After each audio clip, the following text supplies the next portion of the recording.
Late last week we looked at The Evil Within 2 on PlayStation 4 and found it to be a dramatic improvement over the original game, with a smoother frame rate, greatly improved visuals, and reasonable loading times.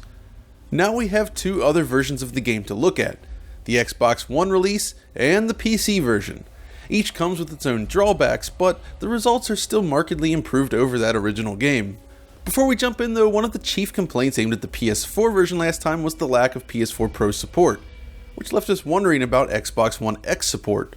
Thankfully, a Bethesda employee recently clarified that support is indeed coming to both platforms, so look out for that. So how does it fare on a regular Xbox One then? Well, at first glance it looks rather comparable to the PlayStation 4 version, but with some additional blur. The reason for that lies in its use of dynamic resolution. The game regularly adjusts its resolution with variations between 1600 by 900 at the top end to lower resolutions such as 1440 by 810. Thankfully, the temporal anti-aliasing helps conceal harsh aliasing, but the end result is a blurrier overall game. Textures do lose some detail at a distance as a result of the lower resolution, and the game just appears softer all around. It's not clear if the shipping version already supports Xbox One X, but if it doesn't, it'll be interesting to see how this behaves without a patch. Knowing how it works, it seems that the dynamic resolution will simply sit comfortably at its maximum setting, which appears to be 900p. Of course, proper Xbox One X support should push the resolution far above this. Beyond resolution though, the Xbox One version looks mostly the same as the Sony counterpart. Both PS4 and Xbox One have noticeable LOD pop-in from time to time, with these rocks being the single worst example I could find, though trees and foliage feature obvious pop-in as well. Keep in mind that this mostly only applies to the Union Hub area, however. Once you step foot indoors then, the two versions appear virtually identical, aside from resolution. The texture work is the same, lighting and shadow resolution is on par, and the effects work is equal.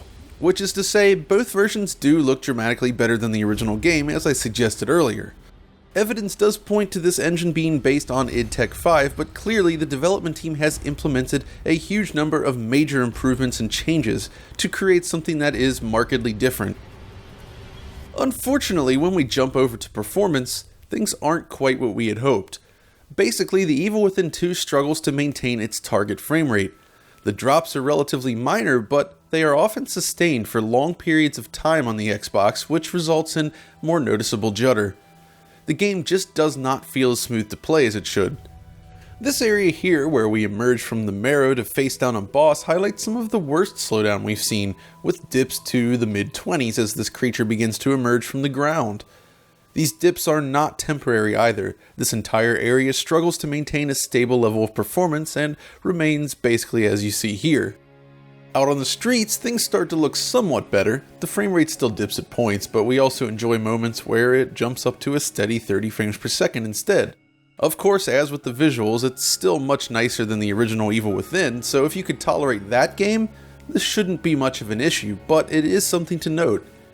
And keep in mind that the footage we're looking at here was captured using the Xbox One S model, which might yield ever so slightly faster results than a base Xbox One. Clearly, even without a patch, playing this on an Xbox One X should clear up these performance problems, leading to a stable experience. Which means if you're an Xbox owner looking to enjoy The Evil Within 2, and you're planning to buy an Xbox One X, I would recommend waiting until that console drops to play it. Otherwise, you might want to pick up the PS4 version. In general though, indoor locations do at least tend to run without a hitch, but just about every scene outdoors, such as Union's Hub and everything leading up to it, sees an average frame rate just below 30 frames per second. For comparison, here's how the Xbox One stacks up against the PlayStation 4 version. This scene was heavy on the PS4 already, and on Xbox, it drops even lower. The number of enemies on screen and the effects in use clearly have an impact on performance here.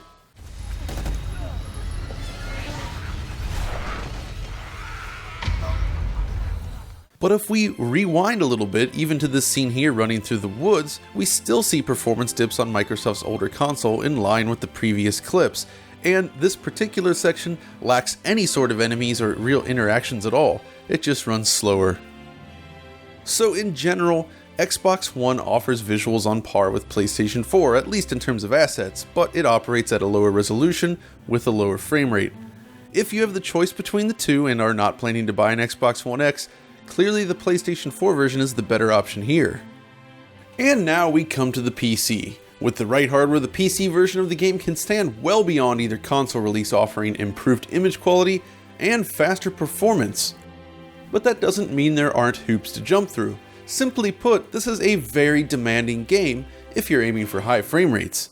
Of course, if you're content with 30 frames per second, it's still possible to enjoy the game with visuals beyond the console release, but the performance isn't quite what we had hoped for.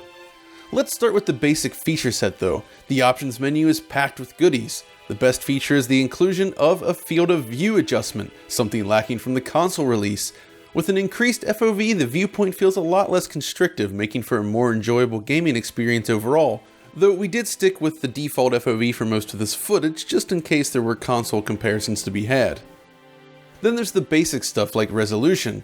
We have support for full screen borderless window and windowed modes, and even better, the game does properly support ultra wide resolutions. Then there's the detail options, which are buried down here.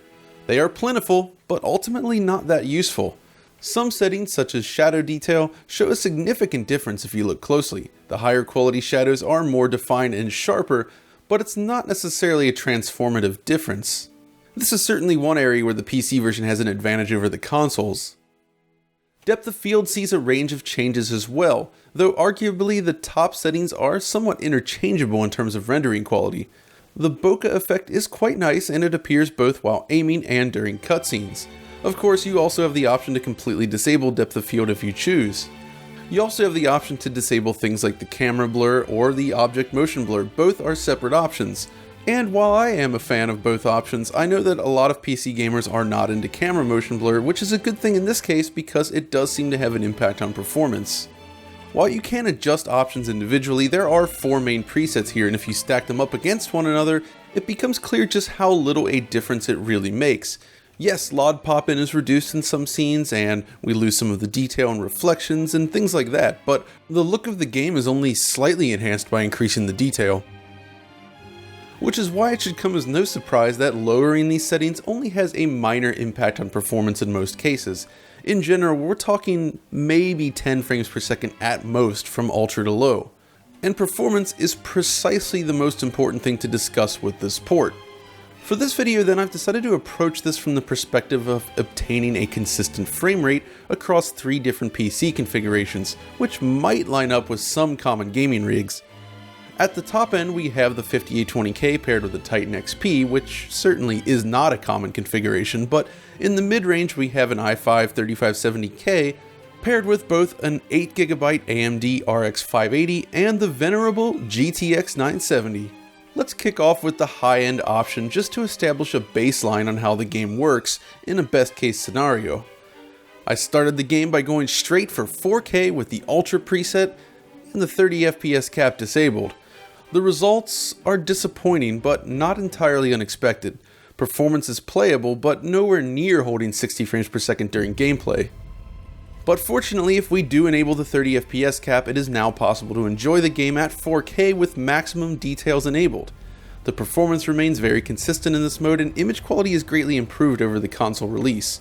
I tested this with reduced clocks as well, bringing the Titan in line with the 1080 Ti, and 4K 30 was still completely doable here. But come on, 30 frames per second on a Titan XP, that's not going to cut it for everyone. So can we actually get to 60 frames per second? Well, this is where the problems start to crop up. Whether running at 1080p or 1440p, the Titan XP can reach 60 frames per second with ease, but unfortunately there's an inherent stutter present in the game that keeps it from feeling entirely smooth. No amount of fiddling with the settings seems to clear this up either. Looking over at the hardware monitor, I noticed something curious. There are spikes on the frame time graph that appear with startling regularity. Here's the thing, this happens even when the game is sitting at a pause screen and whether or not the 30 FPS cap is enabled. These blips manifest as minor stutters in the game and detract from the fluidity of the experience. So at this point, we've really had a hard time getting to a rock solid 60 frames per second even using top end hardware. It's close, but the game simply doesn't like to run at 60 frames per second. So how do the other cards fare then? Well, for the next one we're looking at the RX 580 from AMD. This is the 8GB MSI version. In this footage I've disabled the 30 FPS cap to determine how much headroom we have. At 1440p it's clear that 60 frames per second is off the table. But the data we have here is useful in determining if we can hit that stable 30 frames per second instead. And based on testing, the RX 580 seems to offer a very stable 30 FPS experience at 1440p using the high preset. Small dips are still possible in select circumstances, but overall, this should net you improved image quality over the console versions while retaining stable performance. It's not a bad way to play. Now, if you want to push things up to a native 4K, the game dips into unplayable territory with a frame rate that rests comfortably in the mid-20s. And yes, the system is outputting 4K 60 and not 4K 24 here. It's simply all the poor GPU can muster in this scenario. Clearly, 4K is off the table for the RX 580 in this specific game. But what if you want 60 frames per second instead? Well, after our experience with the Titan XP, it's not entirely surprising that the RX 580 isn't really able to get there either. Now at 1080p we do actually get rather close to hitting the 60 frames per second mark, and it's mostly very smooth, but it still feels like the game is not taking full advantage of the GPU. And here's a look at the game running with the Ultra preset on the left and the lowest settings on the right. You really don't lose that much performance by going to Ultra. So how about the GTX 970 then? This classic GPU is starting to reach an old age, but it can still run plenty of modern games.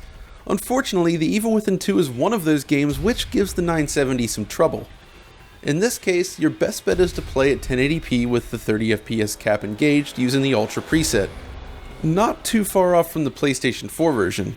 Yep, with the GTX 970, the best you can expect is a boost in detail over the console release if you're looking for a stable frame rate. So we were curious then, what if you drop the settings to low and go for an ultra low resolution like 720p? Well, in this case we do actually get to 60 frames per second most of the time. Even then, when effects like flames and explosions kick in, the frame rate can still drop. Just for good measure then, we also tested the 970 at a native 4K, and the results are as disastrous as you'd expect, but it makes sense in this case. You see, The Evil Within 2 is quite a VRAM hog, and 4K demands more than 4GB of VRAM. The Titan and 580 both meet these requirements here with 12GB and 8GB respectively, but the 970 only offers 4GB of VRAM, with 3.5 of that being of the faster variety. We're basically exceeding what the card can realistically handle here. Ultimately, between the three, it's clear that the game does have issues with hardware utilization. GPU and CPU usage is inefficient compared to most of the PC games, and there is an inherent stutter issue here present throughout the game. It's almost as if there's some sort of internal tick rate that might be causing these issues. Either way, there's more work to be done here. Looking at all three versions then, the results here are ultimately fascinating. The PS4 version currently lacks Pro support, but offers very stable performance and solid visuals. If Pro support is delivered as promised, this should be a great console iteration of the game. The Xbox One version though is rather rough in comparison, but Xbox One X support should hopefully clear all those issues right up. Just take caution if you're planning to play on a regular Xbox One, as the performance really isn't up to snuff right now. The PC version, however, is the most troubling port. If you have the right hardware, an experience beyond the console versions is certainly possible, but reaching a stable 60 frames per second just isn't feasible in most cases.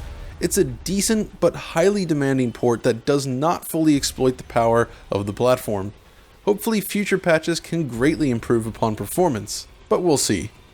Still, even with all these rough edges, The Evil Within 2 is a massive improvement over the original game and well worth playing. It's a beautifully made horror game that feels like a spiritual follow-up to Resident Evil in a way that the original Evil Within did not. I loved both of these games, but this second one is simply more cohesive and refined overall, and well worth playing.